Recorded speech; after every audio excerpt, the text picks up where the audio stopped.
Excuse me? Okay. For quality assurance.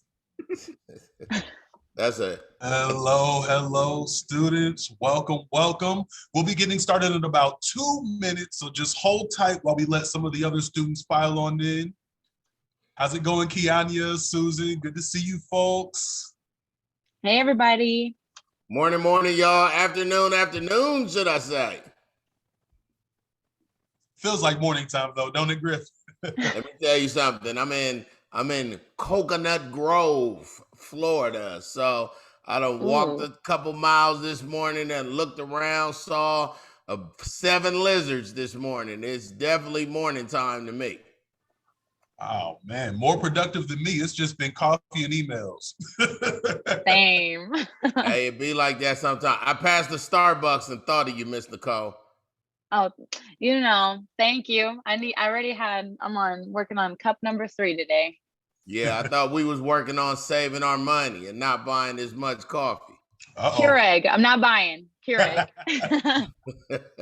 How's it going, Ishmael, Juanita? Good to see you folks. We'll be getting started in just a minute. Ish. Hey, everybody. Welcome.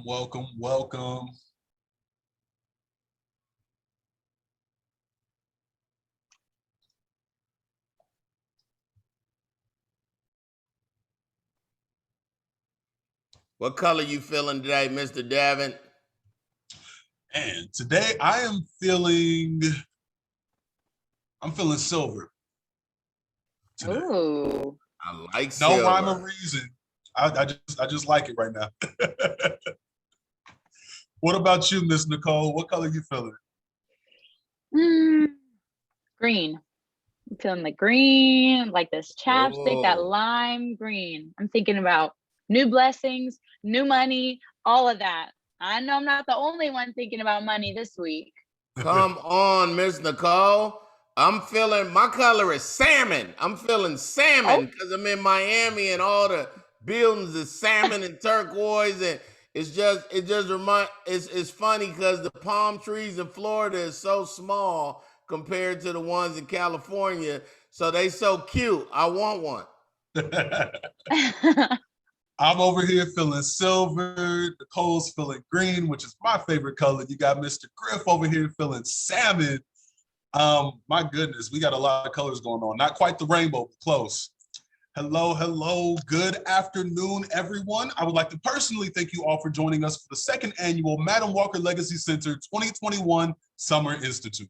My name is Mr. Devin, and I'm the Programs and Outreach Manager here at the Madam Walker Legacy Center, and I'm thrilled to be one of your camp counselors for our 2021 Summer Institute. Now, before we jump in, I'd like to take a moment to ask those of you who've attended our previous sessions to go ahead and post in the chat and let us know what you thought of last Friday's session by giving us a grade. Do so just like how you would a teacher, with an A meaning very well or an F meaning not so well. They don't give F's no more, I don't think, in school. They don't give D's or something they took out. But the students, y'all have the freedom, be as honest as you want. Let us know how you feel about the last session. And after you've done that, please let us know what was the most favorite thing you've done so far this summer. And while you're posting, I'm going to let you know a little bit about us. Our mission here at the Madam Walker Legacy Center is to inspire, engage, and empower individuals in our culturally diverse community, both here in Indianapolis, Indiana, where the Madam Walker Legacy Center is based, and online. No matter where you live, welcome. And we hope you'll come back to learn, grow, and celebrate the legacy of Madam C.J. Walker again and again and again. All right, campers. At this time, I'd like to turn you over to our 2 camp counselors, Mr. Griff and Miss Nicole. First, let me tell you a little bit about Miss Nicole per usual, and then I'll introduce you to Mr. Griff. Nicole is a Gryffindor. She loves perfume, boba tea, and going kayaking. She hopes to one day design an interactive exhibit or start her own literary magazine. Campers, can we all give a big warm welcome by posting smiley faces in the chat to welcome Miss Nicole. Miss Nicole. Hey, everybody. Nicole. You, Miss Nicole, you're great. We love you, Miss Nicole. Hey, you guys. Hello, New York City.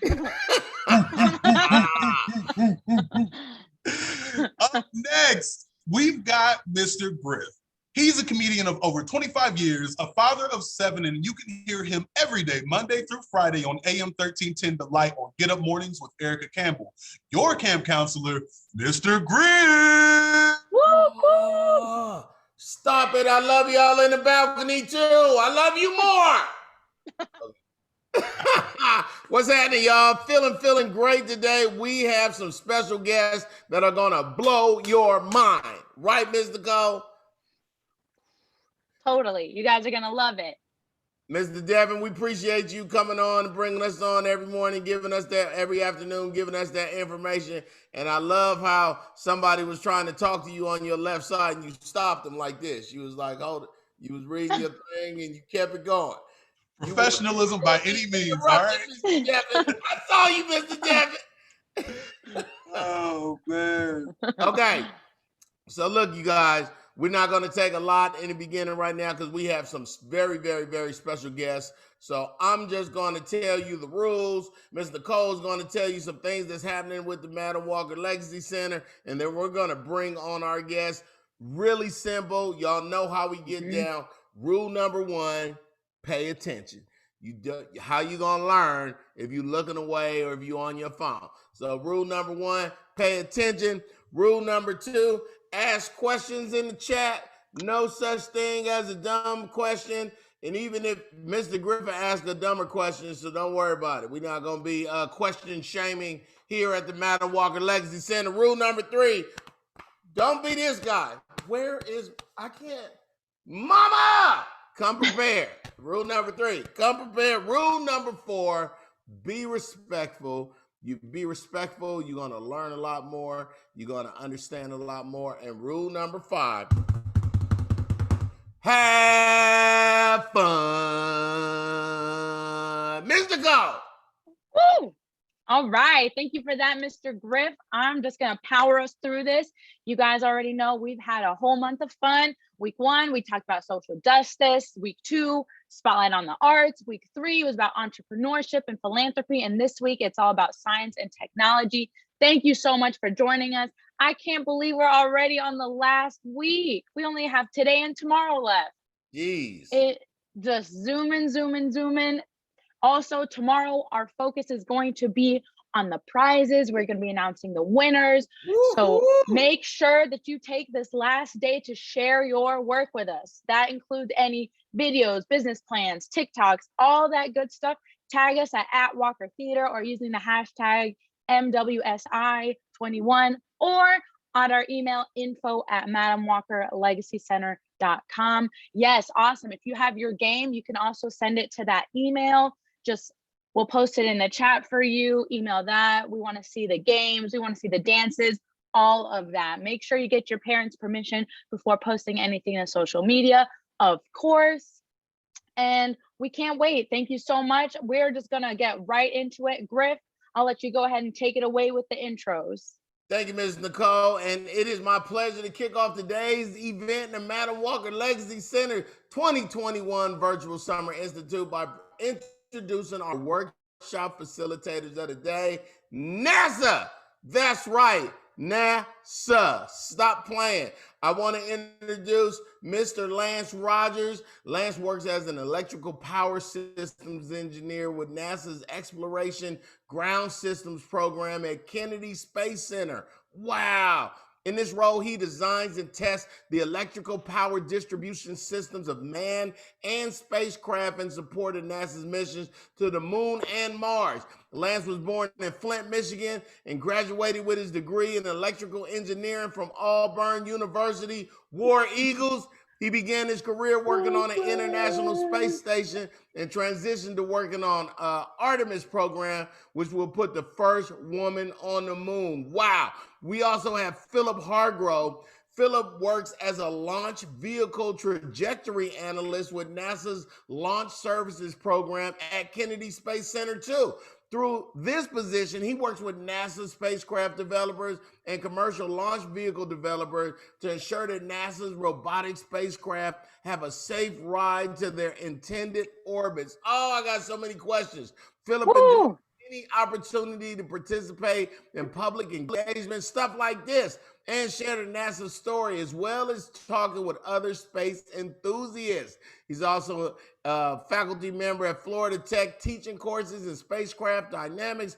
Philip grew up in San Antonio, Texas, earned his bachelor's and master's degrees in aerospace engineering from Stanford University and the University of Michigan. Go Blue! Before starting his job with NASA in early 2017. Ladies and gentlemen, in the chat, give it up for our homies from NASA. How about that? Woo! Oh, they got the best intros ever. They just say Mr. Griff is 25 years of comedy and got 7 kids. We do have Ledlin on now if you have her bio as well. Oh, actually, yes. Hey, kids, we have one more person, saving her for last. This young lady right here, let me get her stuff together. Mr. Griff closed everything. Okay, so Miss Ledlin Vasquez. Ledlin started her career as an electrical engineer at the Kennedy Space Center August of 2004 with United Space Alliance, and later got hired by the National Aeronautics and Space Administration, NASA, in April 2008. She supported the Space Shuttle program from 2004 to 2011 and also supported the design of the power systems for the EGS program from 2016 till last year. She is currently working as a lead systems engineer for a flight project and is the deputy chief engineer for research and technology.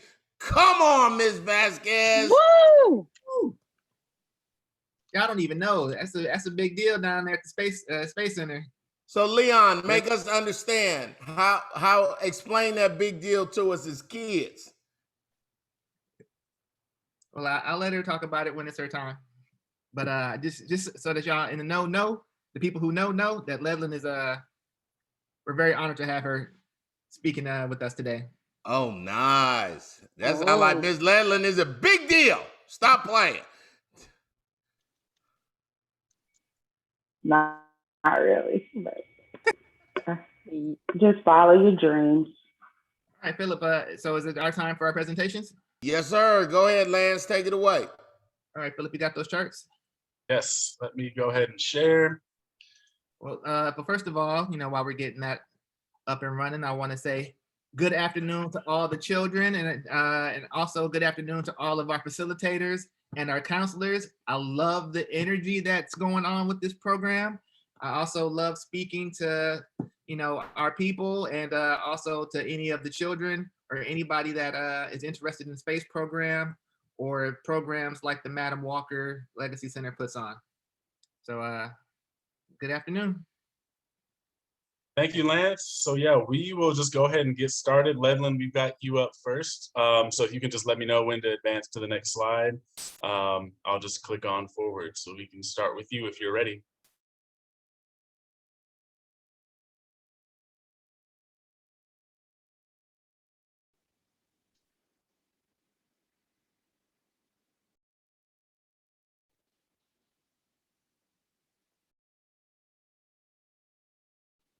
All right, good afternoon. Can you hear me? Yes. Yes. Read your 5 by 5. Right. So welcome everybody. My goal is not to bore you, but it's to introduce you or to speak briefly about engineering.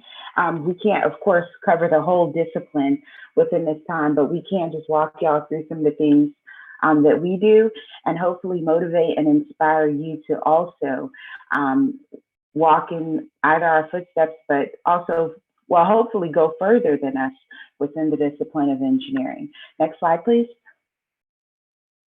So going around the room, so who am I? My name is Ledlin Carrasco Vasquez. I'm Haitian American. So what that means is my parents are Haitian. They came from the island of Haiti in 1978 to the Sunshine State, the state of Florida, in 1978. I'm first generation high school, so I attended public schools in the state of Florida. And so I'm first generation high school and college grad within my family. I was born and raised in Florida. And as it says here, I graduated from Palm Beach County Public Schools. I got a bachelor's in science and engineering from the University of Central Florida and a master's in industrial engineering from the University of Miami. And then I got a space systems engineering certificate from Stevens Institution, and I'm currently working on a PhD in industrial engineering from the University of Central Florida. Next slide, please. So I'm married with 2 kids, so you might hear my children running around. They might come in here and ask mommy for some juice during this discussion. But going around the room, what is engineering? So of the people that we have in attendance, I don't know if they're able to turn on their mics or if they're able to answer back. But what is engineering and what do engineers do? Write in the chat, you guys. What do you think engineering is? No wrong answers. I mean, there is, but you should still. It's a few wrong ones, but we just won't say them out loud. How about that?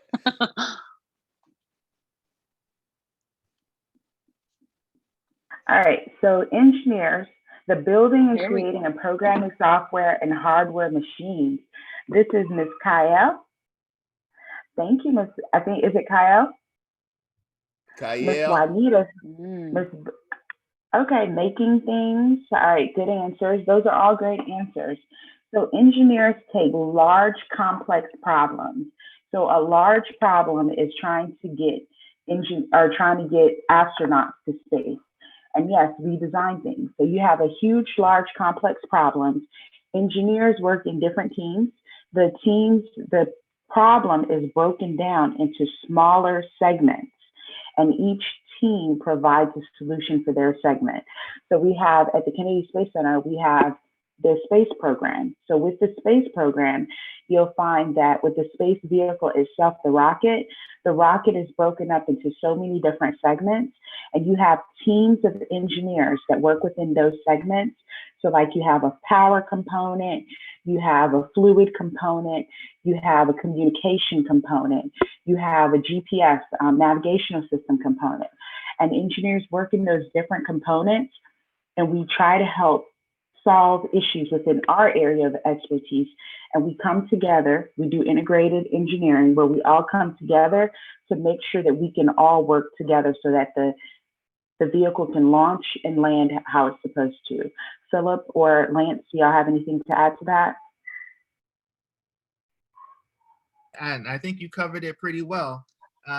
So one of the cool things about the engineering at Kennedy Space Center down in Florida is, like Ledlin said, is it's a very integrated system, a lot of teamwork.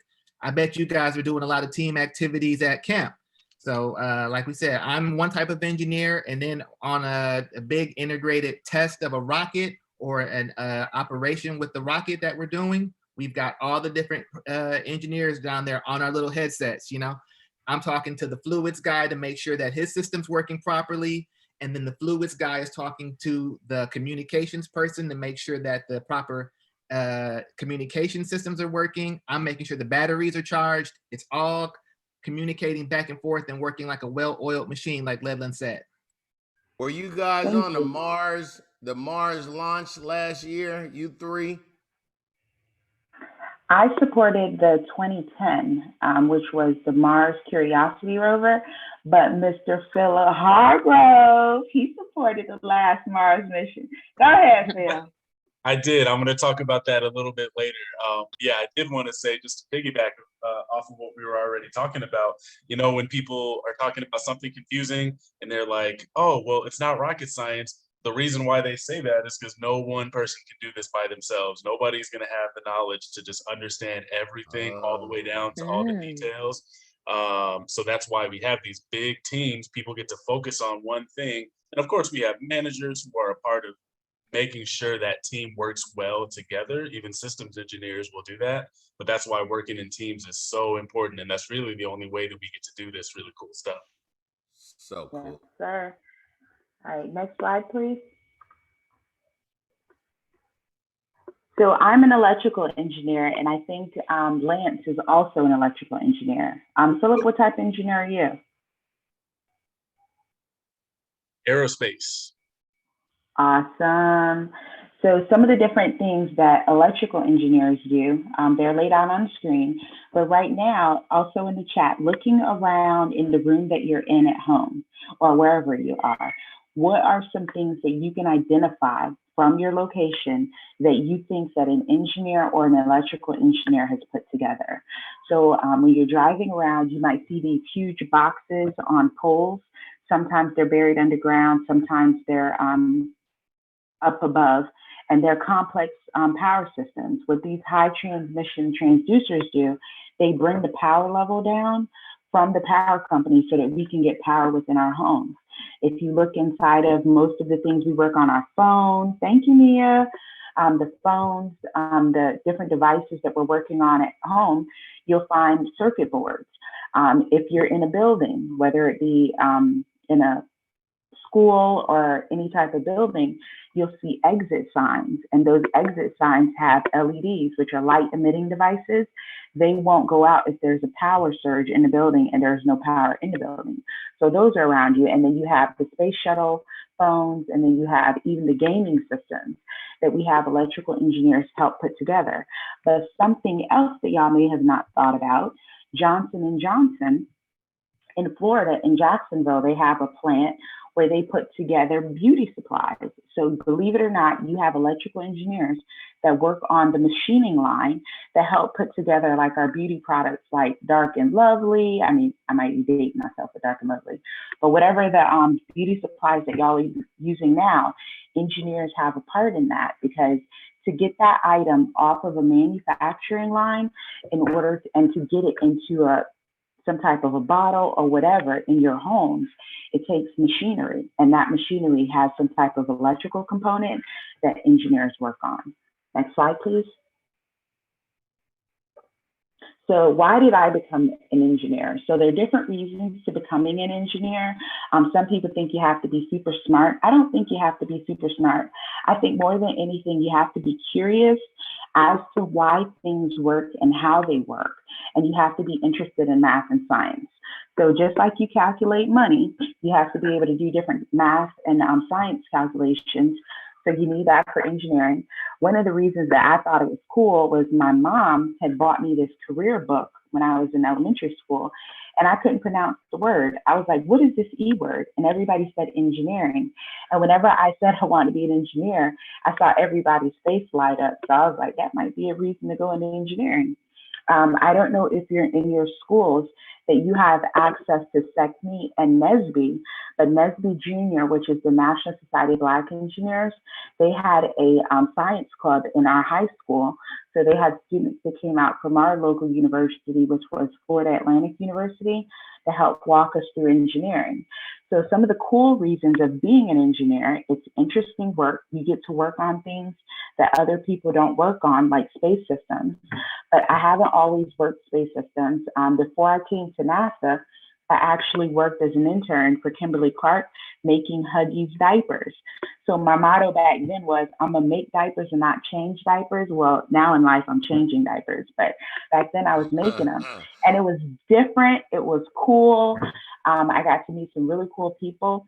And the cool thing about going into engineering is when you go through the schooling for engineering, it causes you to become creative on how to solve regular problems in a different kind of way.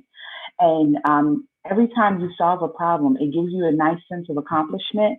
And from making diapers to even working on space, in the space program, we're helping other people because there are different things, there are different contributions that space is making to our everyday lives that we're not aware of. And it's unique and it's different. So there are many different reasons for becoming an engineer, but these were mine. Philip and Lance, do y'all have any different reasons that y'all want to share on why you became engineers? It's funny that you would say that. My story is fairly similar. You know, I was always recognized as being, you know, like a smart kid in class and not necessarily the best in the athletic department. And everybody, you know, my family saw that I was good at math and science and said, oh, you should be an engineer. And then everybody was, oh yeah, engineer. And I didn't really know what it was either, but it made everybody so happy and proud of me that I could be one day, that I strove for it. And then when I got into, high school and started learning more about it, and then especially early college, and once I actually learned what engineering was, and got more exposure to it, then I was settled in. I'll talk a little bit about it during my time too, but I also was in the SECME, the Southeastern Conference for Minority Engineering. See, yeah, you got to be in it to know that acronym. And I think that programs like Yes, SECME sir. and NSBE and like the program that the Madam Walker program Center are putting on are setting you guys up to really be successful and learn about what you like and dislike. And like Ledlin was saying, there's engineers working from everything from airplanes, spaceships, makeup, water lines. So basically everything in your house has an engineer working behind it, So you don't have to work for NASA. You can work for anything you're interested in. There is some component of that you can help make better and be a part of. And that's part of what we want to relate to you today, is that anything you're interested in, there is an opportunity there for you, and you can do it. And Lance, unfortunately, I have to date myself. When I was in SECME, it was science, engineering, communications, mathematics, enrichment. And why I'm bringing SECME back up is because SECME, back in the day, they had a workbook on the different engineering programs that are available in the summertime. So in my sophomore year of high school, in the summertime, I was able to do a 2-week engineering program called Minority Introduction to Engineering at FAMU Florida State College of Engineering. And then my junior year of high school, that summer, I did a 6-week program at the University of Wisconsin-Madison, where it was a 6-week program on Minority Introduction to Engineering. So you never are too young to get introduced to engineering. And if you are interested in engineering, I'm not sure if SECME still puts out the workbook on the different engineering summer programs that are available, but I would highly recommend do a Google search and find out what's available within the universities within the country or those that are around you, because both of those universities, I don't think the program where I went onto their campus and I was a student at I got credits for it, and I was planted into their university system for that time. They gave me credits, and I think it was like $50 each summer. And y'all know, like, what? Like, that's like nothing. And they took care of meals and room and board and everything. And on the weekends, because you're planted at the school, they take you to different engineering companies that are in the area. So while I was at University of Wisconsin-Madison, I got to go to Kimberly-Clark and I got to go to Harley-Davidson to actually meet engineers that were there, but to also watch the process of them putting things together. But not just that, the biggest thing was I got to see people who looked like me, who spoke like me, who were from communities like myself, but they were actual engineers in the industry. And that in itself was just motivating. Next slide, please.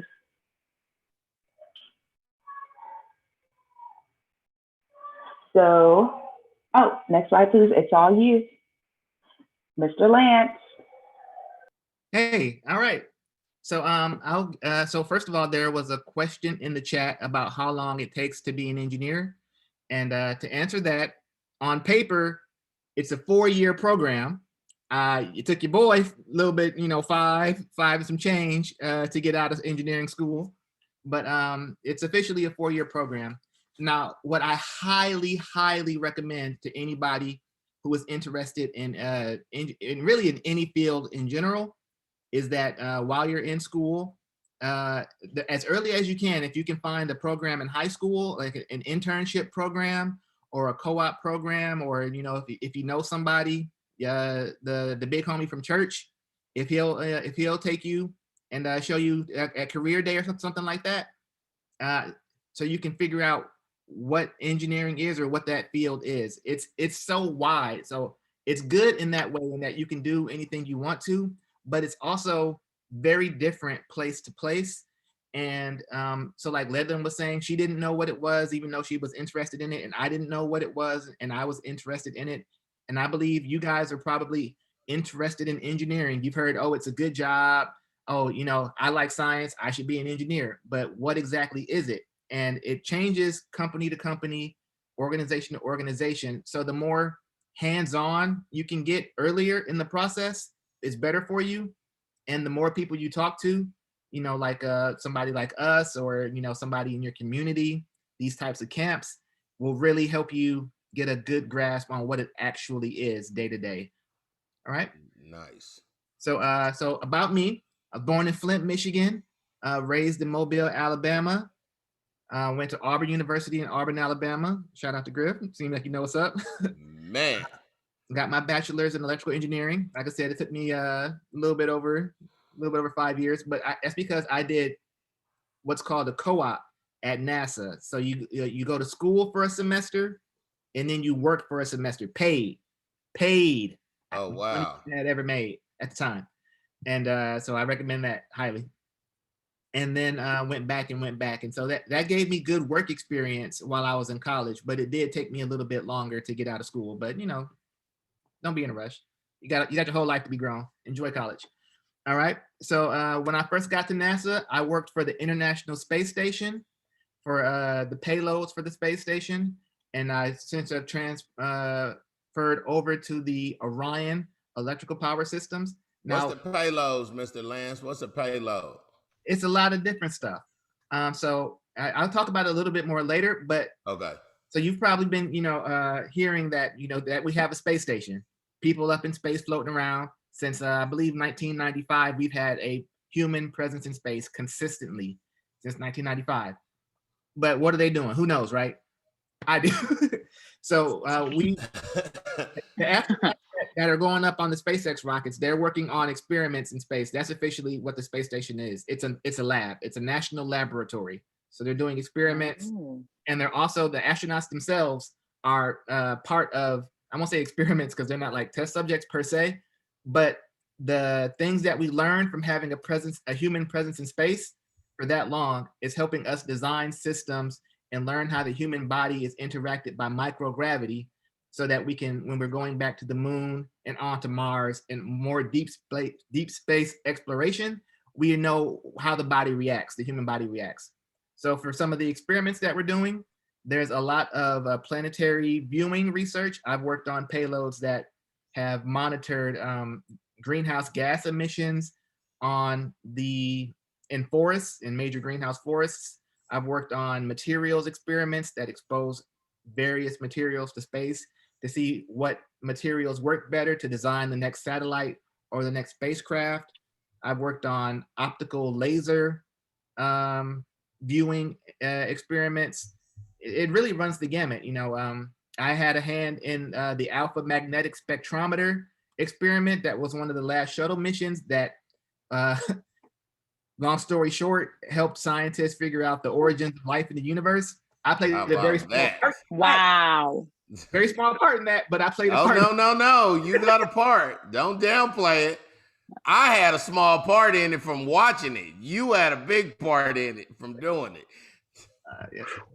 Okay, and so and what I'm working on now is Orion, and that's part of what's called the SLS. So at NASA is all acronyms. NASA itself is an acronym. So the SLS is the Space Launch System. It's the basically the overall name for the next giant rocket that's going to take humans back to the moon and then further on into Mars later on. Nice. And I work on the electrical power systems for that. So next slide. Okay. Yeah, so why did I become an engineer? Everybody always said I was good at math and science. They knew early on that my NFL career wasn't going to work. I was always building something. I was playing with Legos. I was playing with Connects. I don't even know if that exists anymore. Just building things all the time. I was always interested in how things work. But I think most importantly, as to why I became an engineer is that people believed in me. I had a really good support system. Hey, there we go. Somebody knows Connects. Philip. So whoever loves you enough to be able to put you in a program like the Madam C.J. Walker Summer Camp, I think you're being set up for success. So I hope you have a good support system and somebody that can help guide you into whatever you want to do, because you truly can do anything. I heard that my whole life. And as a result, I believed in myself and I was able to strive for things. And so when a job at NASA was available, I said, yes, I'm good enough to go work for NASA. And so I'm telling you right now that you are good enough as well. you believe in yourself, you study hard, you put in the work, you can be anything anybody else wants to do. All right, so I was in the STEM programs even before it was called STEM. I was like things like SECME, which I didn't. Ledlin, you blew my mind with that different acronym for SECME. It's such a weird acronym that why would it have two different meanings? Just change it. Also, I was in NSBE as well, the National Society of Black Engineers. I would recommend you guys Google that because there are school programs for children for NSBE, and you can go with your local program. And so one of the key things about being an engineer, so the Legos for a key example, they're all little individual pieces that, you know, in and of themselves can't really do anything too spectacular. But when you put each individual piece together and put them together and put them together, you can make literally anything. And that's how the whole world works. And so that's how you think like an engineer. The way engineers think, you break everything down into its smallest components. So one person can look at the Lego Millennium Falcon, the Lego Hogwarts, whatever the thing is, and you'll see the building, you'll see the finished product. What an engineer sees is each of the small components that went together and formed up to build that. So it's like the building blocks of all of life. Your computer, each key on the computer is one thing. You ever get a drop of water on your iPad or on your tablet, and you see all the little rainbow colors? That's because in the display right there that you're looking at, even right now, is 1 million individual little pixels all working together to show a moving picture, to show me, to play my voice, to show all of these colors. So everything, once you think like an engineer, you think at the pixel level, you can break things down. So no matter how complex the system is, it can be broken down into its component pieces. And that's thinking like an engineer. You can do that for life. Okay, you want to have a big house, you want to have a nice car, you want to, travel, go see the world. Break that down in individual pieces. How do I get there? I need to study hard. I need to get a good job. I need to save money. I need to, take care of my family and things like that. So when you see a big complex problem, it becomes a lot easier to tackle when you tackle it piece by piece. Mr. Right? Lance, are you sweet with a Rubik's Cube though? No, I want to be so bad. Pull my card. I cannot do Rubik's Cubes at all. I can juggle, but the Rubik's Cube is like on my bucket list. Griff. Nice. Yeah, that's funny. Nah, man, I love it. All right, next slide. I see the people. Crazy. All right, so I'm sure that you guys have probably all seen the space shuttle. Very familiar, iconic, launches like a rocket, lands like an airplane, and reusable spacecraft, the space shuttle. But what I'm working on is the SLS, the Space Launch System. So you can see in the picture on the left there, the comparison. The space shuttle, it was used to go into what's called low Earth orbit. And Philip, if I get out of my depth, feel free to correct me because this is Philip's. I saw geosynchronous down there. I'm like, all right, be careful. No, I'm not saying that. So I initially, when I first got to NASA, I worked on the space shuttle and the ISS. The space shuttle went to the ISS in low Earth orbit.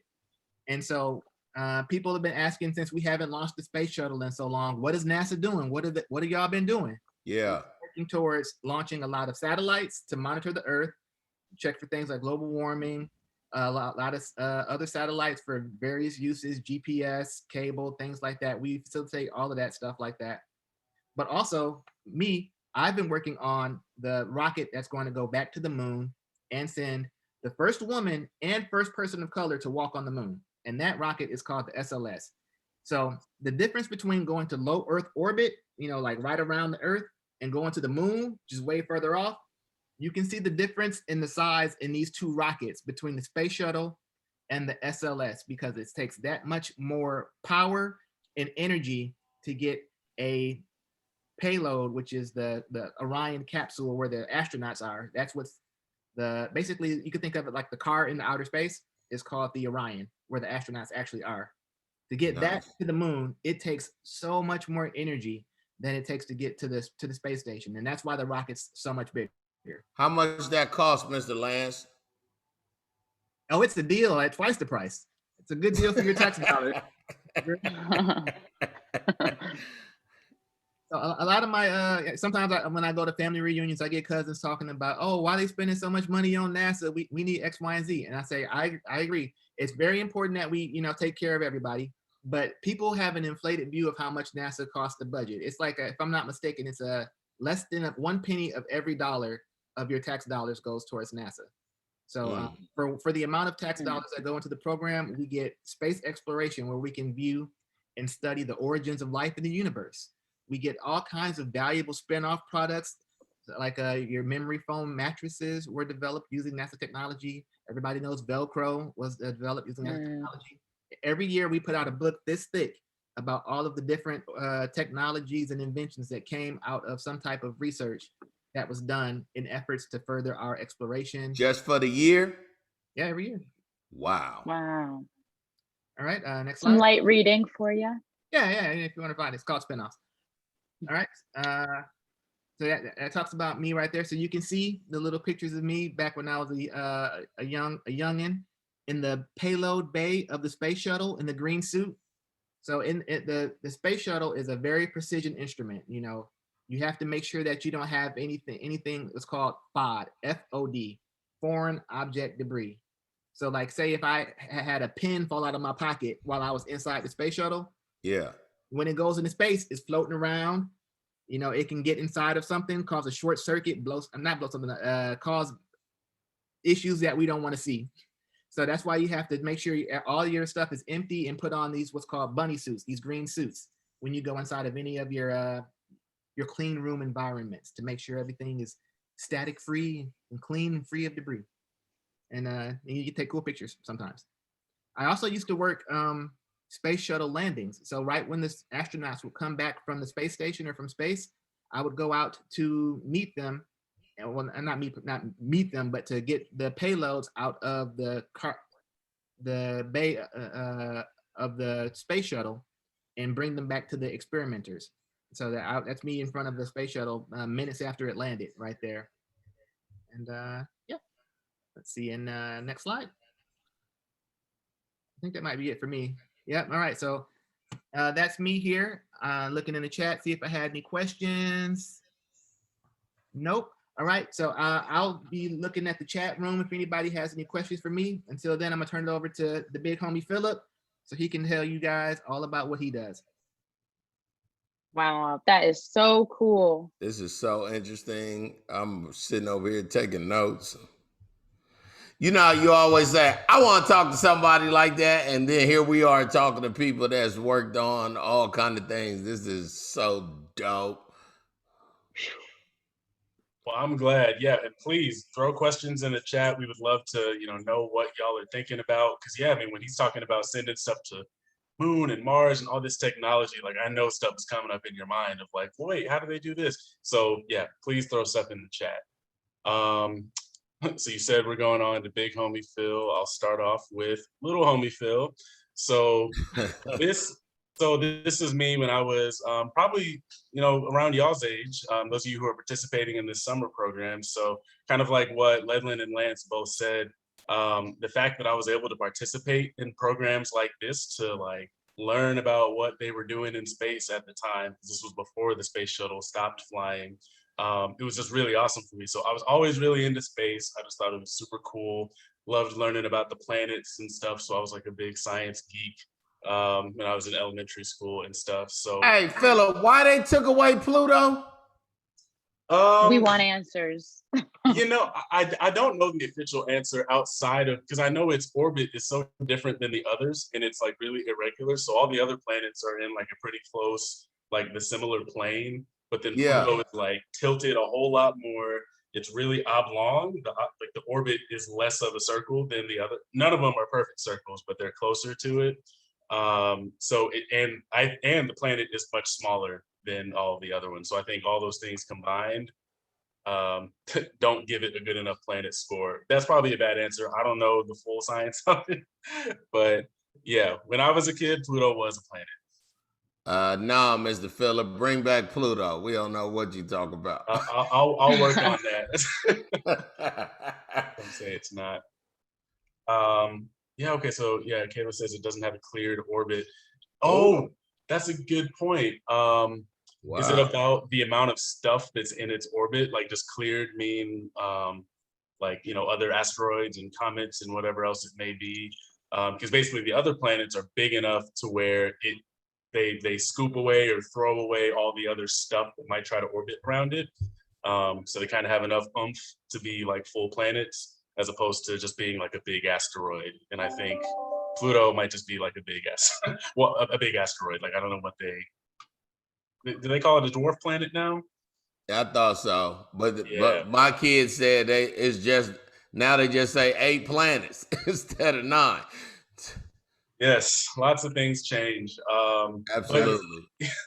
But yeah, and I mean, that's really what it's all about. It's awesome to, you know, continue doing this research and to see what's out there. So that's what I was really motivated by when I was a kid.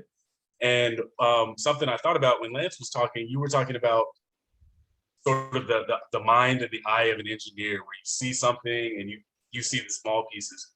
So this is an interesting time for me to give this presentation, because I'm actually in the process of kind of moving away from engineering as an actual trade, because I've realized that I'm actually more of a scientist. So what I want to encourage all of y'all to realize is that, you know, engineers are not the only people who do this type of work as well. So, you know, STEM is science, technology, engineering, and mathematics. So there's a lot of different jobs, a lot of different people who have, you know, different personalities, different ways of thinking that make this kind of stuff happen. So what makes me think I'm more of a scientist at heart than an engineer at heart is because I look at something and I see the big picture more so than like the little pieces. And I think something that scientists do is they look for what's missing.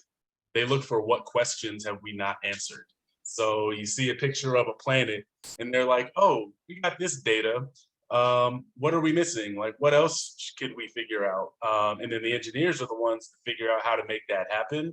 But the scientists are the ones that ask those questions. So if you have a lot of those curiosities and you like the big picture, you know, science or engineering can be really great for you. Yeah, that's a really good question, Monica. So unfortunately, some people have died in space. There have been, I believe, just the two accidents. So one was in 1986. That was the Challenger. And there's actually a really, really, really good documentary on Netflix. I think it's still on Netflix, called The Final Flight of Challenger. It just came out like during the holiday season, I think. And that talks about the Challenger incident, accident, disaster. So that was when the shuttle failed on its way into orbit. And then 17 years later, the shuttle Columbia, that there was also really tragic, where we lost the astronauts that were on that flight because it broke up on re-entry. So those are a couple of the sort of examples of just how hard spaceflight really is. Yeah, Mr. Phillip, that's a great question. How you feel about these billionaires just going into space whenever they want to, and here you and Mr. Lance and Miss Vasquez, y'all got to do all that work, and they just do. That's a really great question, and I'm going to get to that. So I'm going to go to a couple more things, and then I'm going to bring it back to that question. Good. Obviously, I've been thinking about that a lot lately, because, you know, that's super popular in discussion right now. So let's see. Okay, so these are just a couple of pictures of me, like when I first got started at NASA. The one on the left is my first day of work. So that was like my first day of school picture. It was really awesome to like work in a building just with the big NASA logo on it. And then, so unfortunately, I didn't get pictures while the space shuttle was actually flying. Like Lance, you know, he had pictures like in the cargo bay and stuff. But this is me in front of Atlantis at the museum, where it now is located right outside of Kennedy Space Center. So that's a pretty awesome Where is Kennedy Space Center at? Because I'm in Florida right now. Maybe I could go. Did you say you're in Miami? Yes. Yeah, so it's about 4 hours north. So it's near, it's about 30 minutes or almost an hour east, like on the coast near Orlando. So it's in Central Florida. Yeah. Okay.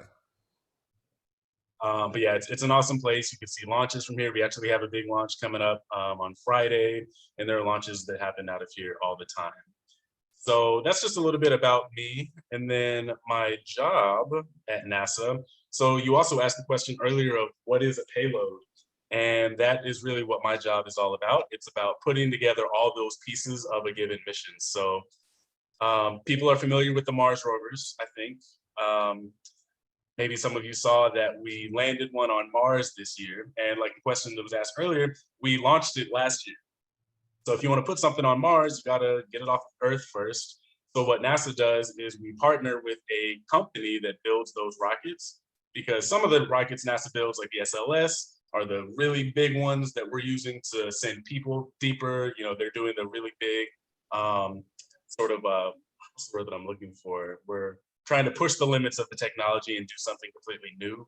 It's also important to be able to sustainably send stuff into space so we can keep on tracking hurricanes and weather and do all that stuff. So these commercial companies exist that have really figured out getting spacecraft into space. So we basically take all the proposals for companies that want to launch the Mars rovers and all the other like robotic spacecraft. We figure out which one is best, and then we work with those teams for a few years to make sure all the pieces fit together, like physically, and also just sort of like in terms of planning. My job in that is making sure all the math lines up for the trajectory. So did anybody see the movie Hidden Figures? Absolutely. I did, for sure. So yeah, I lost it when I saw that movie. It came out right before I got my current job. And I was like, oh my gosh, I need to work at NASA. Like, this is so cool. Yeah. Because I loved orbit mechanics. And yeah, I was amazed to find out that, because I never knew in the few years that I had studied it, that, you know, there was a Black woman who was really at the foundation of that field that I've been studying for so long. So Katherine Johnson in the movie, she was doing landing trajectories. So I do a similar thing, but for launch. Well, okay, I kind of have to do landing as well, but mainly for launch. So yeah, it's also a really great book. It's an amazing book if you've only seen the movie. So we do that math to make sure that we're putting stuff in the right orbit, which means making sure it's at the right place, at the right time, going the right speed, and going in the right direction, because you don't want to send something to Mars and miss and then end up sending it to Pluto and it doesn't get there for another 40 years. And especially that Pluto ain't a planet, then you missed twice. Exactly. And I mean, you know, so the program that I work on, actually a different version of this same rocket, we launched the New Horizons spacecraft, which it launched in like 2006, I think, or 2005. And it took like 11 years to get all the way out to Pluto. That's the one that passed Pluto in 2016. And came up with all those really cool pictures. Did people see those pictures of Pluto? Yeah, like 5 years ago. So that spacecraft, like my coworkers worked on that mission. We worked with the scientists. We're trying to make sure that they got all the science, and all the engineers who were building the rocket say, hey, let's make sure everything we're doing is sort of all together and we're going down the right path. So that's what I do, just a bunch of math, crunching numbers and working with teams to make sure people are doing what they're supposed to do. And that's where your question comes in. So ULA, that's one of the companies that competes against SpaceX and and Blue Origin. Virgin Galactic is not on our contract, but all of those companies, while they're doing certain ventures to send people into space for like space tourism and stuff, they're working with NASA because we need to know that their systems work well so we can trust them to fly our like, you know, really expensive, really unique rovers. So all of that technology that they're doing is not just to put billionaires in space, but it's also helping us do the science that we need to be able to understand our planet and, you know, understand the rest of the solar system. So in my mind, you know, it's kind of like an offshoot. I wish that it was easier to get people excited about space. Or maybe just that the news would talk more about space in the ways that we do it every day, not just when a famous person gets on there. Mm-hmm. But yeah, it's a much bigger picture than just those individual people. And there's a lot of really great science that comes out of it. Philip, I think it's really cool that we get to see Miss Vasquez from Haiti. We get to see you, a brother with some locks, Mr. Lance, and you know, we just never saw those. I'm 50 years old and I never saw people of color talking about NASA or being part of it. And this has to be so inspiring to our campers right now because you are actual very alive testimonies that we can do things. So I just want to say I'm very proud of you, sir. All of y'all. Mm. Well, I really appreciate that. And I'm sure, I know Levlin had to drop off, unfortunately, because like we said, she's really important. So she had some meetings to go to. Yeah, I'm sure she appreciates it. And I know Lance does too. Hey, now that she gone, what she really do? Because I think she was downplaying how awesome she is. Like, what is she like? Well, I didn't even realize because she's the deputy chief engineer. Is that what Yeah. the bio said? Yeah, deputy chief. Yeah, so I mean, chief engineers, you know how we were saying that everybody learns their one system, and you know, you have your expertise and stuff. The chief engineers are the ones who, like, they have the knowledge of like everything. Like they can ask in-depth questions about every single system because they have enough experience working on one thing, and then they got working on the big teams, and then they moved into a leadership role, a technical leadership role, where they're able to really make sure that all the pieces are fitting together. Lance, do you have another or some more perspective on that?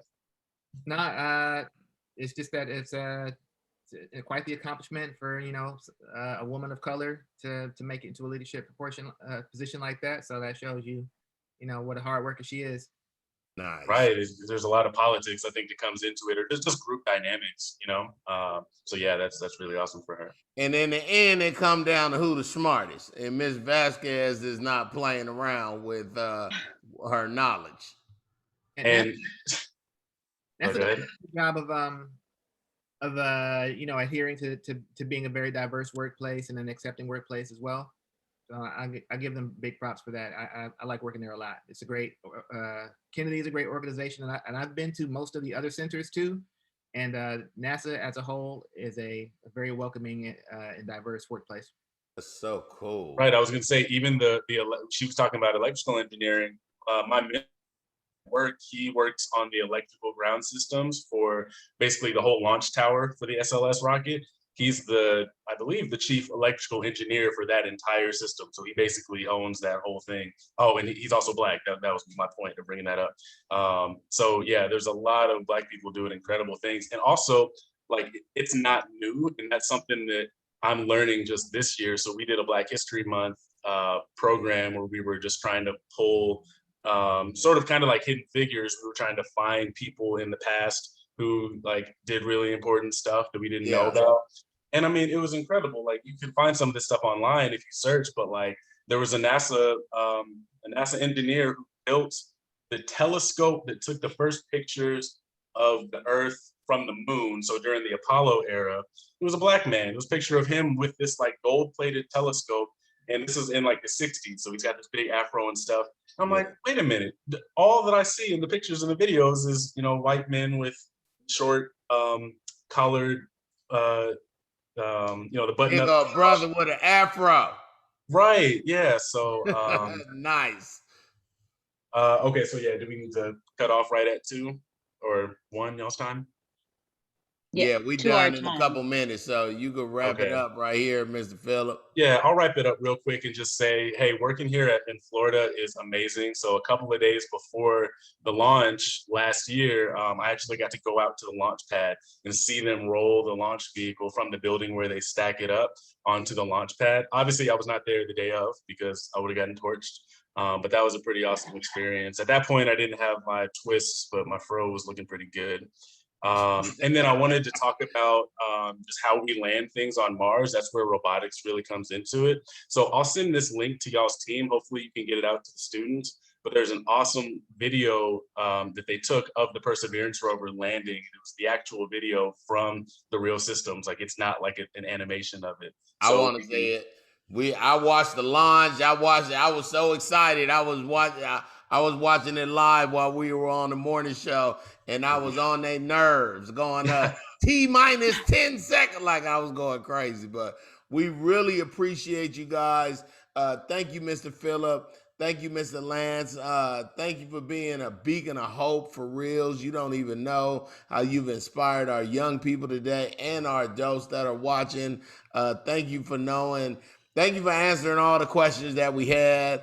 And I know we could talk to y'all for 2 more hours because it just seems like it's just endless with the I'm grown and I got a lot of questions, so I can't even imagine what a 12-year-old or 11-year-old, what kind of questions they have. Mr. Cole, any final thoughts? This was so amazing. You guys were just so informative. We learned so much. And thank you so much for joining us. Thank you so much for joining us. Kids, why don't you give them a round of applause in the chat? You know how we do. There you go. Yes. We just put any, we just pressed up. That's standing ovation. Random letters. That means this is excited. Yeah. Thank you guys. This was And I just want to shout out some of the students that did their homework. Kennedy, Genesis, Adeline, Sully, Lola, Mia, Pereira, Ishmael, Jacob, Joshua, Brooke, and Jonah. You guys are awesome. And tomorrow is all about the awesomeness. It's all about closing out the camp strong, and it's all about giving out this money. So we will see you guys tomorrow. Thank you for being patient today, and thank you for learning today. Big shout out to NASA, Mr. Phillip, Mr. Lance, and Ms. Vasquez one more time. We'll see you guys tomorrow. We giving out bread. Thank you guys so much. So much. That was so inspiring.